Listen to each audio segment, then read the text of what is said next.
시청자 여러분, JTBC 뉴스룸을 시작하겠습니다. 윤석열 대통령에 대한 구속영장이 청구됐습니다. 조금 전 공수처가 청구했고 법원이 내일 심사를 열고 이르면 내일 밤 늦게 결론을 낼 걸로 보입니다. 어젯밤 늦게 체포 적부심까지 기각되면서 윤석열 대통령의 체포는 2개의 법원, 또 4명의 판사로부터 정당한 체포였다는 점을 확인받았습니다. 그런데도 윤석열 대통령은 모든 혐의를 부인하며 공수처 조사 자체를 전면 거부하고 있습니다. 법치를 강조했던 검찰총장 출신 대통령답지 않게 사법체계 전체를 통째로 인정하지 않는 모습인데 이런 태도 자체가 구속심사에도 불리하게 작용할 거란 관측이 나옵니다. 그럼 조금 전 영장을 청구한 공수처로 바로 가보겠습니다. 자, 조혜연 기자, 공수처가 조금 전에 서부지법에 윤 대통령에 대한 구속영장을 청구했죠. 네, 방금 전 오후 5시 40분쯤 공수처가 윤석열 대통령에 대한 구속영장을 청구했습니다.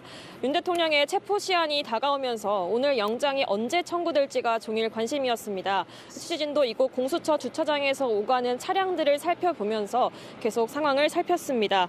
오후 4시 35분 공수처에서 승합차 한 대가 출발했는데 1시간쯤 뒤에 서울 서부지법에 도착한 게 확인이 되면서 구속영장 청구 사실이 파악됐습니다. 예상했던 대로 체포영장을 발부받았던 서울 서부지법에 접수를 했습니다.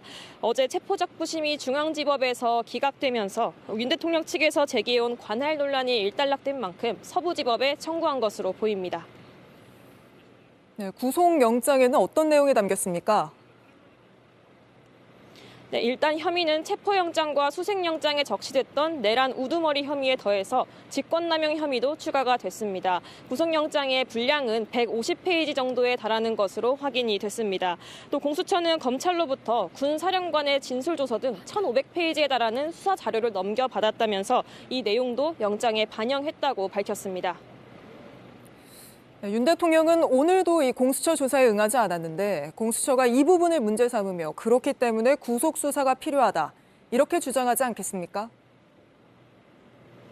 그렇습니다. 공수처는 윤 대통령 측에 오늘 오전 10시까지 나와서 조사를 받으라고 했습니다. 하지만 출석하지 않고 오늘도 구치소에만 머무르고 있습니다.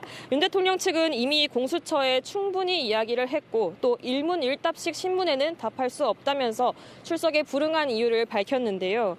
공수처는 이처럼 조사에 비협조적인 점 등을 구속 수사가 필요한 이유로 적극적으로 강조할 것으로 보입니다.